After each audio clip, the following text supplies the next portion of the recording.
Ibrani. Nah, dia tidak kuasai semua. Dia tidak kuasai semua. Dia ke Yerusalem bukan dengan Yahudi.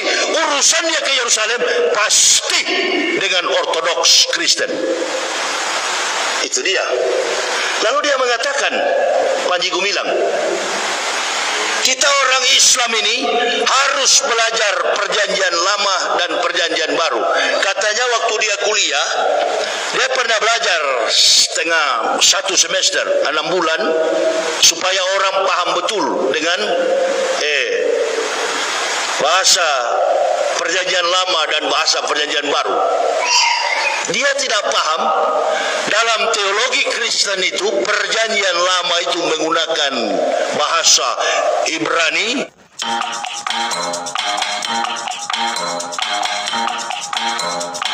Assalamualaikum warahmatullahi wabarakatuh. Kembali lagi di channel Kripik TV. Bagi yang belum subscribe di channel ini, silahkan subscribe supaya tidak ketinggalan dengan berita dan informasi terbaru. Oke teman-teman, kali ini ada Ustadz Yahya Waloni yang di sini menantang Panji Gumilang. Kita tahu sendiri bahwasanya Ustadz Yahya Waloni adalah seorang mu'alaf yang tadinya beliau adalah seorang pendeta, sekarang menjadi seorang ustadz. Bagaimana pernyataannya? Kita lihat videonya sebagai berikut. 10 tahun pemerintahan rezim yang sedang berkuasa ini tertati-tati dengan segala kekuatan kita untuk memperjuangkan negara dan agama ini. Dari awal pemerintahan rezim ini sampai sekarang dikejar-kejar dengan berbagai macam musibah. Semakin musibah itu lari, murka Allah selalu mengikutinya. Menghindar ke kanan, murka datang ke kanan. Menghindar ke kiri, musibah, murka datang ke kiri. Ke arah manapun, murka selalu mendatanginya. Ini kesimpulannya, negara kita ini tidak diberkahi. Orang-orang munafik, penjilat dan pencari muka selalu mengatakan, alhamdulillah katanya, dengan kepemimpinan sekarang segala sektor kehidupan, sektor pemerintahan berhasil. Hanya penjilat, hanya pemakan kotoran kafir yang suka mengatakan begitu. Salah seorang guru daripada Imam Syafi'i, mantan penjahat, mantan maling, mantan perampok, berbagai macam kejahatan pernah dilakukan oleh Fudail bin Iyad. Itu adalah salah satu gurunya Imam Syafi'i. Kemudian beliau bertaubat, taubatan nasuha, betul-betul bertaubat kepada Allah. Di sound system tidak ada yang bagus ya. Coba ini Ustaz. Apa yang saya matikan itu?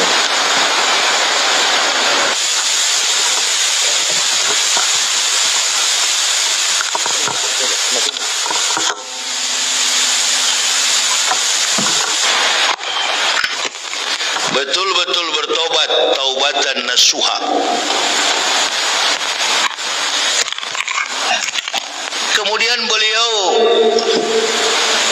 menjadi guru. Bukan sembarang guru, guru yang mendidik salah satu imam kita, Imam Syafi'i. Dalam sebuah kesempatan beliau bilang begini,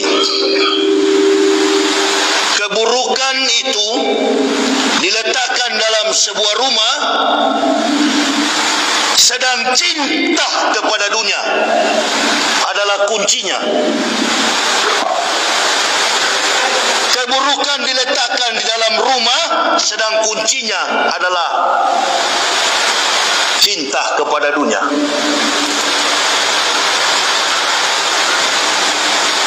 Sebaliknya beliau katakan, kebaikan diletakkan di dalam rumah, zuhud adalah kuncinya.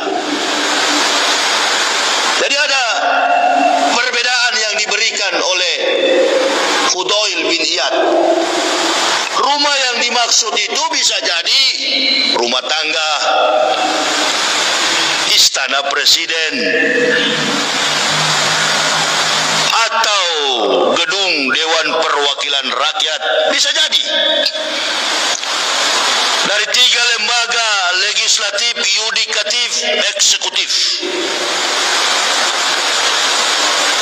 memberikan sebuah wacana dalam kehidupan masyarakat luas secara global dan Indonesia, negara kita.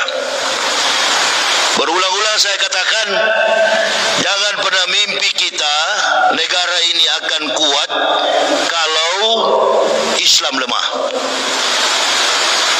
Negara ini akan kuat kalau Islam kuat. Tunggu saja, kehancuran negara ini akan hancur, betul-betul hancur ketika Islam lemah. Dari beberapa minggu yang silam, beberapa bulan yang lalu, bahkan beberapa tahun yang lampau, tidak ada kejahatan lain yang dilakukan oleh sosok munafik pengkhianat besar agama ini, Panji Gumilang. Mengagetkan seluruh masyarakat Indonesia. Ada yang pro, banyak yang kontra, banyak yang melawan argumen si munafik ini. Dan orang-orang seperti inilah, kata Nabi Sallallahu Alaihi Wasallam, bahkan kata Allah dalam Al-Quran, yang bisa menghancurkan Islam dengan seketika. Banyak orang munafik di Indonesia, tapi munafiknya belum stadium 4. Banyak. Di rezim inilah banyak sekali golongan-golongan itu. Jadi bagus. Bagus. Jokowi jadi presiden, ada plus minusnya. Mana plusnya? Plusnya ini adalah orang-orang munafik muncul ke permukaan. Itu bagusnya rezim ini. Kan sebenarnya yang jadi presiden bukan Pak Jokowi, yang jadi presiden Prabowo. Karena Prabowo yang menang. Tapi yang dilantik, yang diangkat oleh Allah menjadi presiden Jokowi. Nah itu, terima. Apa antum mau bantah? Tidak ada. Segala sesuatu Allah yang tentukan. Orang mau diangkat jadi pejabat, orang dihancurkan oleh Allah dari tingkat yang tinggi jatuh ke tingkat rendah, dari rendah naik ke tingkat paling tinggi, itu karena Allah. Nah ini yang tidak menjadi pelajaran dalam kehidupan kita. Fudail bin Iyad ini mantan bajingan, mantan penjahat, mantan pencuri, mantan perampok. Jadi dia tahu kondisi dalam sebuah rumah. Untuk dia rampok, untuk dia curi. Nah kita belajar dari situ. Saya, ibu bapak, jangan pernah ibu bapak berpikir pulang dari Masjid Ar-Rahman saya dapat ilmu. Siapa yang ceramah? Yahya Waloni. Beda dengan UAS yang datang. Kalau Ustadz Abdul Somad itu memang orang berilmu, sekolahnya sekolah Islam. Saya tidak pernah sekolah Islam. Dari latar belakang seperti Fudail bin Iyad, dari latar belakang seperti Umar bin Khattab. Kami bukan hanya masuk Islam, kami malu kalau hanya beragama Islam. Apalagi munafik terhadap agama yang sudah menyelamatkan kami sekeluarga. Allahu Akbar. Dijauhkan ya Allah dari pikiran, tutur kata dan perbuatan kami yang sudah Engkau berikan hidayah. Tapi yang hari-hari terakhir ini, Allahu Akbar ya Karim, banyak pemimpin negara kita bergonta-ganti. Baru kali ini ya, Islam terkapar. Betul-betul jatuh di tingkat paling rendah hanya karena satu iblis tua.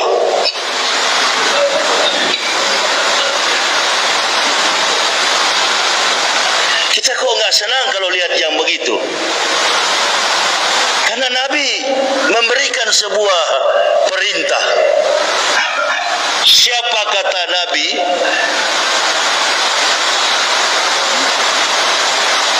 Berdiam melihat kebenaran diganggu, kata Rasulullah, maka mereka adalah syaitonun akros, setan yang bisu.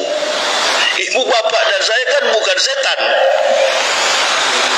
Tergantung nyali kita. Siapa yang berani bicara? Tapi sekarang ini kan orang bela agama itu sudah nggak konsen. Bahkan ada satu munafik di Pekanbaru ini kemarin, saya tegur dia. Dia mengaku dia sebagai ustadz. Dan dia katakan kepada saya, enak ya di dalam penjara. Perih ya di dalam penjara. Ustadz itu. Dia suka bimbing orang pergi umroh. Dia suka bawa orang. Kalau haji saya nggak tahu apa dia sudah haji apa belum. Dia bilang dia belajar bahasa Arab, dia jago bahasa Arab. Saya katanya orang yang tidak mengerti ilmu Islam. Allahu Akbar. Siapa juga yang mengangkat diri saya ustaz? Ibu bapak datang di pagi buta ini, jangan pernah berpikir pulang dapat ilmu dari saya. Ibarat handphone berulang-ulang saya katakan, saya itu cuma charger, bukan komponen IT yang ada pada handphone ini. Ujung-ujungnya, ibu bapak, semahal apapun handphone saudara, ketika lowbat, baterainya lemah, Anda perlu charger. Insya Allah. Kalau mau lihat ustadz yang laki-laki, ustadz yang betul-betul jujur, ini sekarang. Kalau cuma mengaku ustadz, banyak yang ngaku ustadz. Panji Gumilang bukan cuma ustadz, di atasnya neneknya ustadz, syekh. Itu dia. Untung, alhamdulillah, saya ini masuk Islam dari watak yang tidak pengkhianat, yang bukan munafik. Karena munafik itu adalah karakter, behavior, karakter animal behavior. Itu munafik itu adalah kelakuan binatang, bukan kelakuan manusia. Coba lihat itu apa itu gurita, dia tempel di batu merah-merah, ditempel di batu putih-putih, ditempel di batu kuning-kuning, di batu biru-biru. Itu gurita. Ini dia. Ada satu juga, tempel di daun merah jadi merah, tempel di daun putih jadi putih, bunglon. Ini sifat binatang yang berkamuflase. Saya dari kecil dalam keluarga di Manado, betul saya bukan dari latar belakang Islam. Saya dari kafir yang masuk Islam karena hidayah Allah. Dan itu tidak murah. Kami mau rela dihina, kami rela dipitnah. Bahkan insya Allah ada rekan-rekan kami yang dibunuh hanya karena mengucapkan La ilaha illallah. Masya Allah. Antum pikir itu gampang seperti antum. Antum dapat Islam itu kan memang nenek moyangnya Islam. Lalu dia bilang sama saya, kamu yang sering singgung-singgung pemerintah. Oh, saya bilang kamu di bidang itu, kamu di bagian itu ya. Hei munafik. Kau kenapa ngaku ustad? Kamu ustad dari mana? Dia bilang satu Pekanbaru kenal dia katanya. Saya nggak usah sebut namanya, nanti kalau viral dia yang top. Kasihan. Allahu Akbar. Pemakan tai, pemakan kotoran. Nabi bilang begitu. Bukan saya bilang, Nabi yang mengatakan. Yang aku khawatir dari umatku, apabila mereka hanya berpikir apa yang masuk ke dalam mulutnya disimpan ke dalam perutnya, maka harga nilai kehormatan manusia itu tak lebih daripada keluar di dalam perut, tai. Saya bilang ilmu yang kau sampaikan itu bukan ilmu Islam, ilmu tai. Ilmu tai ibu bapak tahu, hanya bicara soal dunia, tapi dia nggak berani bicara kebatilan. Ketika orang berlaku batil, dia tiarap. Nanti kalau Islam sudah bagus, Islam sudah aman, wah, muncul paling depan sebagai pendakwah. Ini yang paling bahaya dalam Islam ini bukan orang kafir. Orang kafir di luar sana berapa persentasenya? Yang bahaya dari dulu saya berdakwah, bahkan Masjid Ar-Rahman ini sering saya berdakwah. Apa saya katakan? Gampang sekali kok kalau orang kafir tetangga kita ada nama Matius, sudah nggak usah tanya, Matius sudah pasti kafir. Ada tetangga kita nama Ismail, sudah nggak usah tanya, Ismail pasti Islam. Ini ibu bapak, orang munafik ini dia bukan di gereja, bukan di kelenteng, bukan di vihara. Ada satu channel YouTube yang punya orang kafir, pemuda Islam katanya, lulusan pesantren, mengajak agama Kristen, Hindu, Buddha, dan banyak agama yang di luar Islam, orang-orang kafir, untuk mengusir para habaib yang ada di Indonesia. Awas kita ibu bapak jangan terjebak. Saya sudah berulang-ulang katakan, kuatnya orang kafir itu bukan mereka yang kuat, tapi bagaimana caranya hancurkan Islam pakai orang Islam. Ini dia, Panji Gumilang punya riwayat. Dia mengatakan, coba kita pelajari katanya kitab Perjanjian Lama dan Perjanjian Baru. Ustadz Somad mengatakan dia antek Yahudi. Kalau saya beda dengan Ustadz Somad. Orang Yahudi ini, ibu bapak mesti tahu, orang Yahudi ini dia tidak berani menggunakan dan tidak kelas hanya sekelas Panji Gumilang, enggak kelas. Dia tahu Panji Gumilang itu cuma ustadz. Orang Yahudi itu kalau mau mempengaruhi seseorang, dia pakai Gus Dur, SBY, Yusuf Kala, orang-orang yang top dalam bidang pemerintahan, baru dia manfaatkan. Tapi kalau sekelas Panji Gumilang tidak, ini yang salah. Karena di dalam percakapan dialog Panji Gumilang, dia mengatakan kita harus membaca, melihat isi daripada Perjanjian Lama dan Perjanjian Baru. Artinya kita mesti belajar Introduction to the Old and New Testament. Itu. Jadi itu bukan bidang UAS, bidang Yahya.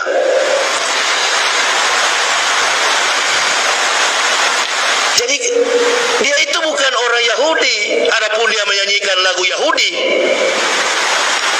Dia sengaja bersinggungan dengan Yahudi supaya orang arahnya ke sana. Yahudi tidak sembarang membuka pintu, apalagi dia hanya sekelas ustad. Ini mesti dipahami. Saya paham betul taktik dan gerakan Yahudi, saya tahu. Dia nggak ambil pusing kecuali urusan Freeport, baru Yahudi masuk. Freeport, tahu Freeport? McMoran, baru dia masuk campur. Tapi kalau urusan begini Yahudi tidak mau masuk campur. Bukan saya membela Yahudi, bukan, saya lebih tahu soal Yahudi. Bahkan dia menyanyikan Hafenu Shalom Alaihim, Hafenu Shalom Alaihim. Dia mengartikan Yerusalem, Yerusalem, bukan Yerusalem. Bahasa sebenarnya Urus Salima. Alaihim itu adalah alaihim itu adalah keselamatan, damai sejahtera, shalom bagi Israel. Diputar lagu itu di setiap momentum kedatangan orang di bandara Tel Aviv. Ini dia. Kalau kayak kita Indonesia, tanah airku Indonesia, negeri elok amat ku cinta, sama dengan makna daripada Hafenu Shalom.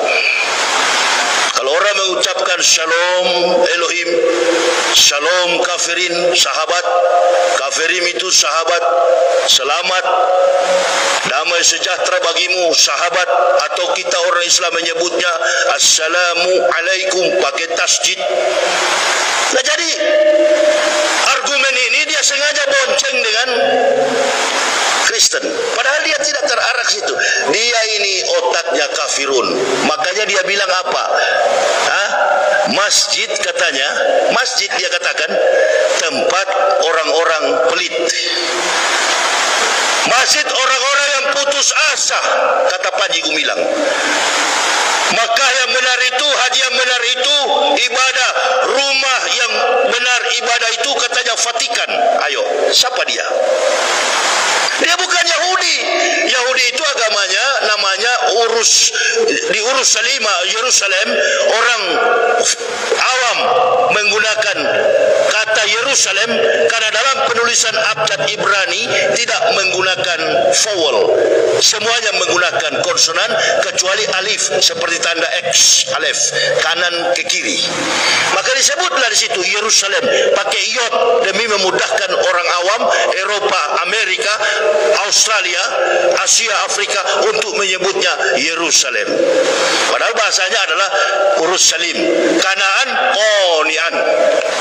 Oniun. Itu. Nah, jadi ada persamaan, ada satu perbendaharaan kosakata grammar yang kuat antara Arabic and Hebrew, bahasa Ibrani. Nah, dia tidak kuasai semua. Dia ke Yerusalem bukan dengan Yahudi, urusannya ke Yerusalem pasti dengan Ortodoks Kristen. Itu dia. Lalu dia mengatakan, Panji Gumilang, kita orang Islam ini harus belajar perjanjian lama dan perjanjian baru.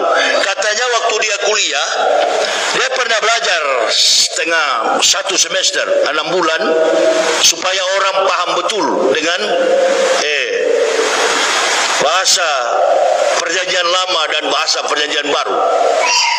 Dia tidak paham dalam teologi Kristen itu perjanjian lama itu menggunakan bahasa Ibrani, Hebrew, perjanjian baru itu menggunakan bahasa Greek, Yunani. Dia tidak paham itu. Dia bilang katanya dia baca tentang perjanjian lama, baca tentang perjanjian baru. Jadi kita umat Islam harus belajar katanya perjanjian lama dan perjanjian baru itu. Dia tidak paham betul apa isi perjanjian baru, dan dia katakan Injil, dia pakai istilah Injil. Allahu Akbar. Kalau ibu bapak mengidentikan, mengungkapkan, mengatakan Injil, identik manusia Islam dan Kristen adalah tertuju kepada kitab orang Kristen. Karena sudah menjalar di mana-mana. Dari pemikiran publik, Injil itu adalah kitab Kristen. Isa itu adalah Yesus. Padahal pemahaman ini keliru sekali. Injil itu tidak ada hubungan dengan Nabi Isa. Ketika Rasulullah Shallallahu Alaihi Wasallam turun, diutus sebagai Nabi yang terakhir, Ahmad bin Abdullah. Injil itu terangkum dalam satu kitab, namanya Al-Quran.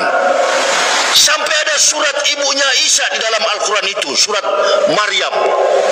Jadi Injil itu disempurnakan, hadir dalam bentuk manuskrip kitab suci secara teori ketika Nabi Muhammad Sallallahu Alaihi Wasallam datang sebagai Nabi. Siapa yang mengatakan Nabi Muhammad akan datang sebagai Nabi? Kita periksa lagi. Siapa yang mengatakan Rasulullah akan datang sebagai Nabi? Sebelum Nabi Muhammad lahir, bahkan kakek Nabi Muhammad belum ada di dunia. 576 tahun, Nabi satu-satunya dalam Al-Quran yang mengatakan akan datang Nabi Muhammad adalah Nabi Isa alaihissalam, atau bahasa Ibraninya Yeshua HaMashiach. Itu. Jadi ibu bapak mesti periksa baik-baik pemahaman ibu bapak terkait dengan perjanjian baru. Jangan sampai diselewengkan oleh Panji Gumilang. Injil yang benar itu adalah Al-Quran. Itu tadi pernyataan dari Bapak Ustadz Yahya Waloni, bahwasanya ternyata Bapak Ustadz Yahya Waloni ini lebih pintar mengenai sejarah Israel, Yahudi dan lain sebagainya.